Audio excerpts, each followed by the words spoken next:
Welcome to Raw is Retro on the Sharpshooters YouTube channel. I'm your host Ross, and with me as ever is Thirst Trapper Jones, aka Manny. Oh, you changed the name, but I still don't have a wheel or wherever I'm going to put it this time. It needs to go between us. It needs to go here in the middle of the two video screens. Yeah. Even Bischoff had a wheel. Come on, he had a wheel for those Las Vegas Raws. We need to get a wheel. Oh yeah, I remember those. Yeah. They were so What was that bad. for? Yeah, that's what added matches on, didn't he? Like match types Yeah. and stuff. Yeah. Yeah, we'll get one eventually. We will get one eventually. Anyway, we are here to talk about Raw. We are here to talk about Raw is Retro, and it is from the 1st of June, 1998. We're halfway through our first year of Raw is Retro. We've made halfway. We're still doing this. Well, the views keep going up, so we can't stop. Exactly. You people are loving it. We're kind of ignited something into people's youths, basically. People are reliving their youth through us watching these Raws. I hope they're watching along with us. I really I do hope so. hope. Yeah, I mean they're what? They're like 90 minutes, 80 minutes, 1 weeks. They're not long episodes. They are long when you're trying to watch them all in one go. Yeah, if you do what Manny does and you watch 3 episodes all in one after one, then yeah, that's a good. I don't do that on my days off. I do that on my night after work, and I'm like, oh god, why have I got to do this? Yeah, my wife doesn't let me watch Raw from 1998 on our evenings together for some reason. What a square. Anyway, let's start this episode of Raw, shall we? We start with the video package of last night's Over the Edge, which I mean they could have done without because nothing happened. Dude Love is in the ring and he's sitting down in the ring, and Vince comes out, and Vince really just tries to embarrass him, doesn't he? As much as he can. I don't know. I didn't really like this. I did. I liked Vince goading him. Yeah. Yeah, it added an interest. It added a different. It added like what he'd been doing the previous weeks when he spoke to Dude Love, and then when he spoke to Dustin, and now he's going back to the Mick like this and trying to make him grovel and all this stuff to keep his job. It was a very interesting thing, and then a change of dynamic as we got to later on in the show. But like I found it funny, and I couldn't stop laughing because at one point Mick Foley rips his trousers. He does. I'm sure he didn't care. I'm sure he just went with it, didn't he? It's part of the act. It's fine.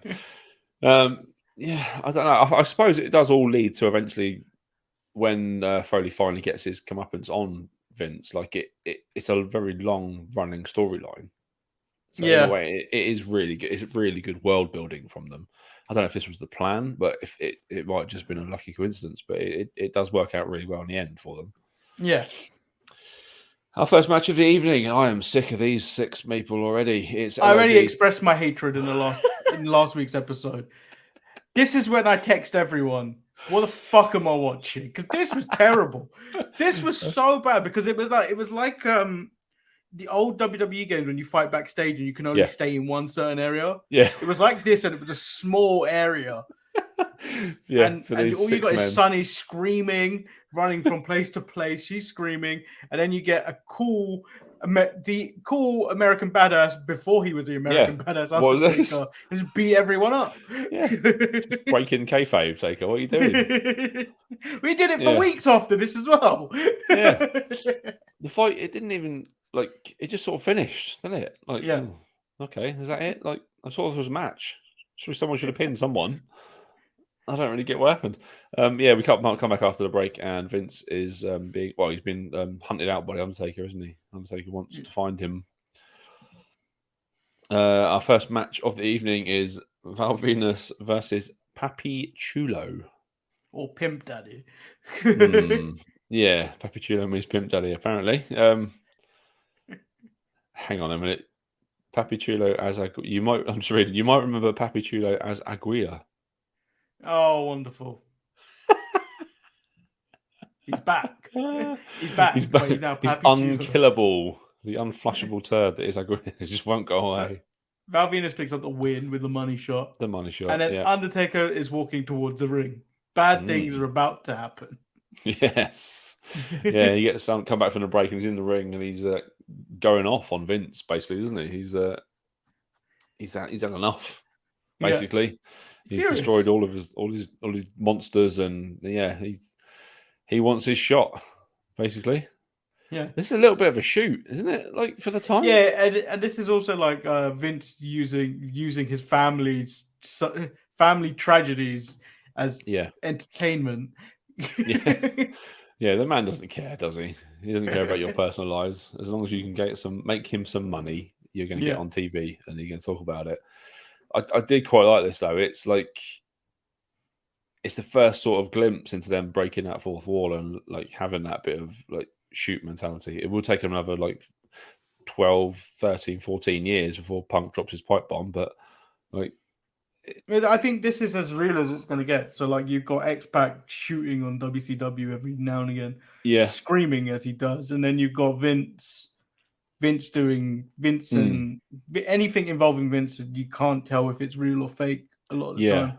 So like they're blurring that fourth wall, and I think this was the start of the change for them. Like yeah.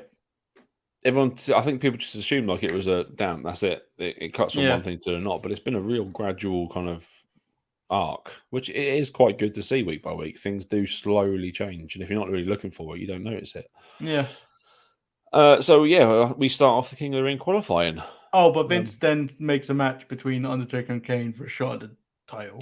yes, yeah, we Yeah, get that. Yeah, yeah. I mean, obviously Austin, just going to beat whoever it is, isn't he? Really? yeah. Yeah, we get the King of the Ring qualifying matches. We've got Shamrock taking on Godfather, Mark Henry versus. It just says Funk on my graphic. Is that Flash or Flash Terry? Funk. Of course.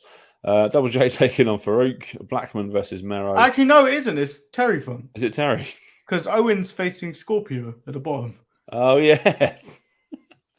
Imagine if Terry Funk won King of the Ring. Yeah. Triple H versus X Pac. Dan Severn versus D'Lo, and Owen versus Scorpio. Yeah, so there you go. Our first match of this King of the Ring tournament. I do quite miss the King of the Ring as a thing. Yeah, I I think always this is one enjoyed of it. was this the year this year was it this 98 or was it 97 when it stopped being a complete pay-per-view where the tournament was the whole show I essentially. think there was some matches, but I think it was just the semis Yeah, because I and the preferred final. when from like 93, 94 when it was a complete show. Yeah, That's when Owen West and Brett and then Owen won. yeah. But like it was a It made full show. sense then. Yeah, Yeah. that was the point of it. That was the pay per view. Yeah, we get Marc Mero taking on Steve Blackman. Mero wins. The We see debut of the Jackie. debut of Jackie. Yeah, she's here now. She's on Mero's side. I like Jackie. She's a good wrestler. She was kind of Yeah. a good wrestler for this time, and I think she probably would have been a good wrestler later on as well. But obviously got a bit too old and kind of went to TNA. Did she? I think. Yeah, but it was just like they didn't care about women's wrestling at this point, did they? No. So like someone as talented her wasn't going to really shine through. Yeah, unfortunately not. Yeah. Another Edge promo. Great. Just get in the ring already. I'm bored. Just get in the ring, Edge. Yeah. I'm so sick of you. We enter the war zone. Again, Michael Cole's been binned off in exchange for Jerry Lawler. And we get an elimination match, which I'm sure I saw over the Edge, but it's got The Rock in it this time rather than Karma. It's the Outlaws and Triple H taking on D'Lo, The Rock, and Owen Hart. I don't even remember this match. It was quite good. It was quite good. I do like elimination matches. They're always quite good fun. But obviously, Ken Shamrock comes down at the end and beats up Owen Hart for the DQ finish for the DX team to win. Yeah. Yeah, Ken Shamrock is back and he's after Owen Hart now, which leads us into a very long and interminable feud between those two, which gets Dan Severn involved and ultimately gets to SummerSlam for the Lions Den match. I think wasn't Steve Blackman also involved in this? I believe Steve Blackman was also involved in this at some point as well. Yeah, he gets himself mixed up in this as well, I think. So yeah, yeah, Dan Severn appears and helps Shamrock clear the ring. and then Seven picks up his coat and leaves. He's a very odd character.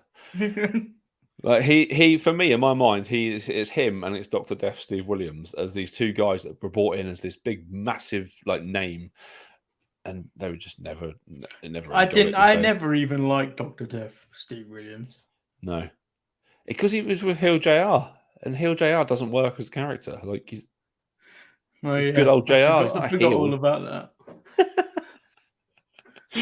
Yeah, he was his Steve Austin before he got Steve Austin, wasn't he? Basically, yeah. Dr. Death. Taker in the boiler room. Yeah, why? Because I guess. Yeah, and then we get Mr. Vince talking to Kane and Paul Bearer. Give a handshake, and Vince has a big smile on his face. Oh, the jank is in. You got no chance, Taker. We get a light heavyweight championship match, just completely out of nowhere. Funaki versus Taka.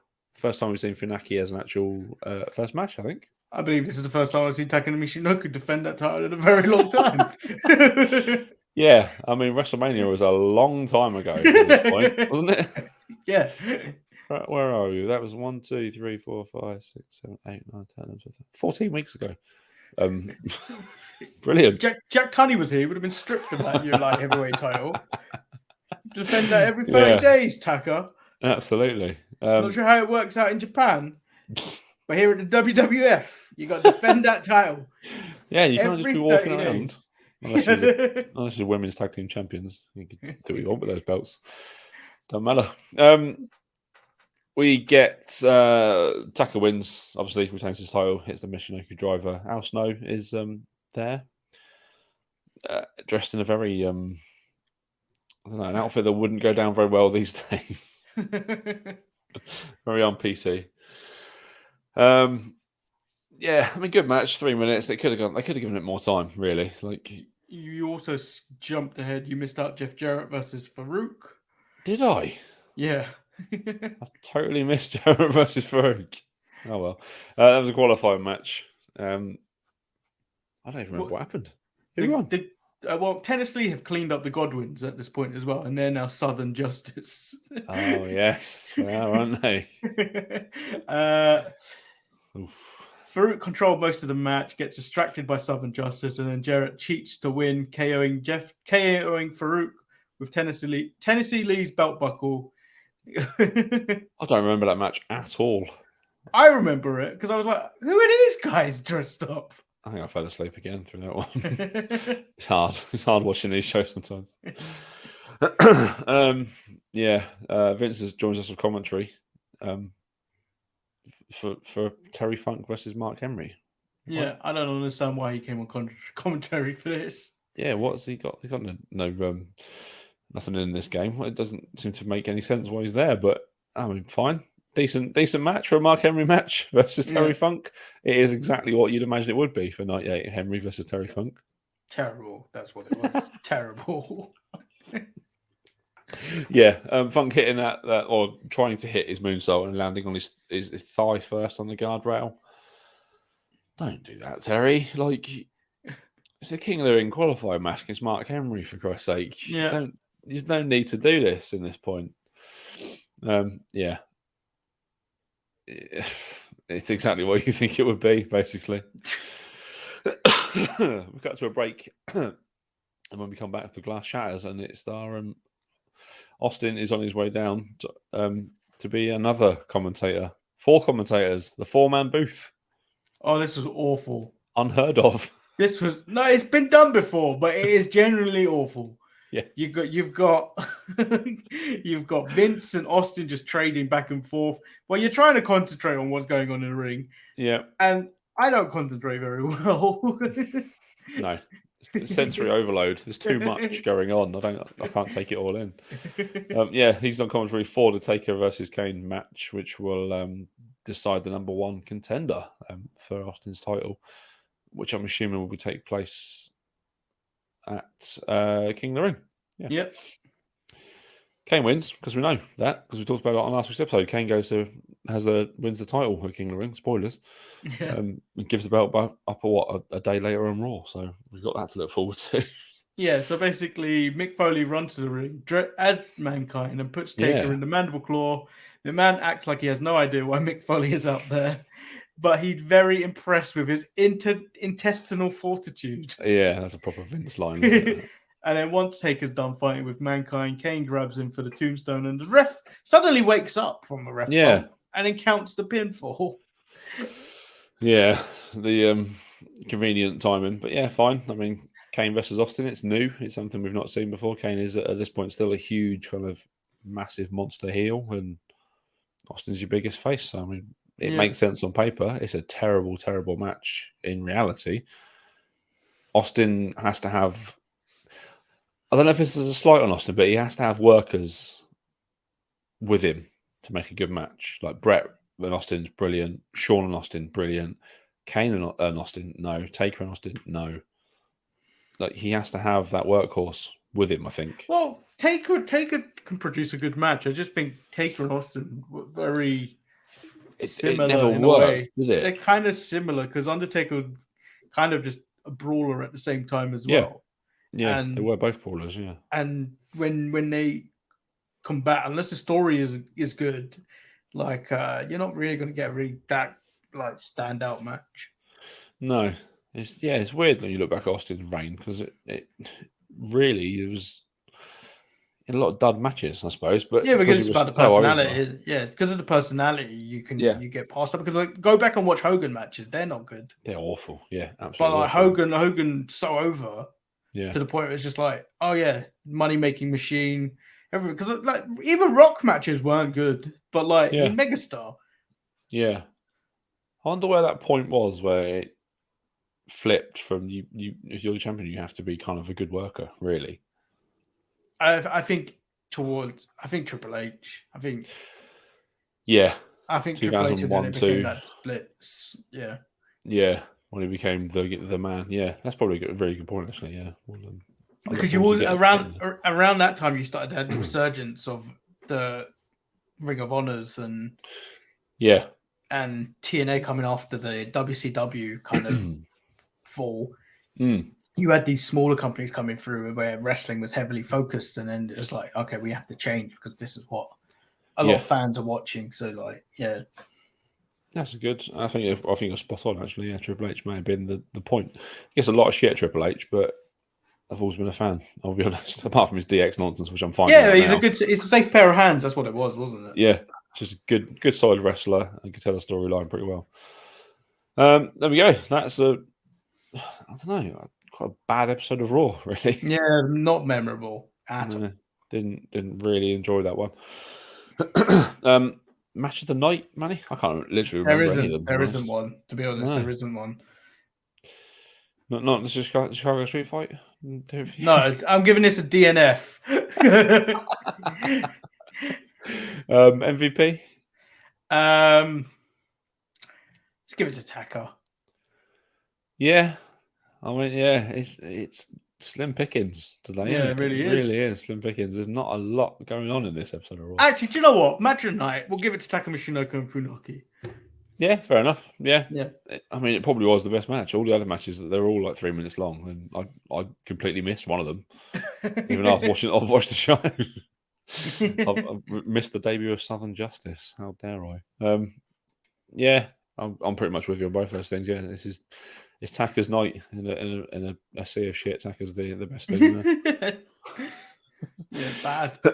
Yeah, a bad episode of Raw. Hopefully next week's is better. We will see. We'll see next week when you join us for another episode of Raw's Retro, which you can do by being a subscriber to the Sharpshooters on YouTube. You can follow us on Instagram, Facebook, Twitter, all the spaces. I'm sure Eric's made a Grindr account for the Sharpshooters as well. all the other social networks. I'm sure we're all over them. Grindr isn't a social network. Depends how you use it. You can email us at thesharpshooters@gmail.com. Please email us. Let us know what you think of Raw in 1998 and kind of who your favourites were. And if you go back and watch it now, are you being completely turned off by DX like I am, because I hate them now. Oh, really. So next week's episode, I have stuff to say about DX. Okay. Excellent. We'll get to that next week. Yeah, I mean, that's all the stuff. Like, subscribe, share, do all that sort of business. Buy our merch. New merch coming soon, hopefully. We'll need to have a meeting around this. But yeah. Oh, and we haven't actually spoke about this on air yet. No. We are going to the Clash at the Castle, which basically means me and Ross are finally having a blanket match. First person knocked out gets put to sleep. We're going to get to watch Tyson Fury in action. Yay. So I don't actually mind him because he's a big advocate for mental health. I mean, I like that bit about him. Yeah. So it makes me forget about his other nonsense. Okay, fair enough. I'll let him slide on that. But yeah, God's sake, don't put me against Drew. Drew's one of your biggest faces in the company. Like, is he going to have to go heel for a match against Tyson Fury? I don't know how it's going to work. But yes, we are going. We will be there. If you're going to be there, let us know. Let us know in the comments, and we're going to be kind of around the stadium before the show starts. We're going to get some footage. We're going to talk to some fans. You can tell us in classic, look at the sort of late 80s, early 90s WWE fashion. Tell us who your favourite wrestler is. I will be taking donations in hand. Yeah, but we want to hear all the regional accents. Tell us kind of who your favourite wrestler is, what match you're looking forward to the night, and how much you love the Sharpshooters podcast. At Clash of the Castle, if you want to talk to me before the show, you have to pay me. That's all I'm saying. Manny will have a table set up. It's $10 per signing, much like Virgil. You even look at me or make eye contact. Pay me. Is that like those Taker's things, wasn't it, for his upcoming signings he's doing? Yeah. Like this big list of things he won't sign or refuses to sign. Such a diva. I'm going to become so bad. But yes, we will be there. And we hope we will see you there as well. But until then, still a good few months away, we'll see you next week. Yeah, mate. You guys should start a new TikTok. I can't even speak. A new TikTok trend, the Virgil Challenge, where you just set up a booth and see how little you can get signed. Oh, that would be hilarious. I just can't be bothered to carry a table around with me. It would be quite morbidly fun to just sit there all day with no one. I mean, some people would approach you, wouldn't they? Because they would think, well, he's got a table and pictures. Like, he must be someone. He got to be somebody. He's got to be worth something somewhere. Yeah. But we should get some pictures made up, Manny, and take them. We'll sign them. I get some. What are they called? 8x10s? Yeah, get some 8x10s. Get one of those gold pens. We'll scribble other things on it. Oh, thank you. I'm happy to sign it. Sign it differently to each picture too. This is the original. This is the original. Yeah. Why does the signature suddenly look like a penis?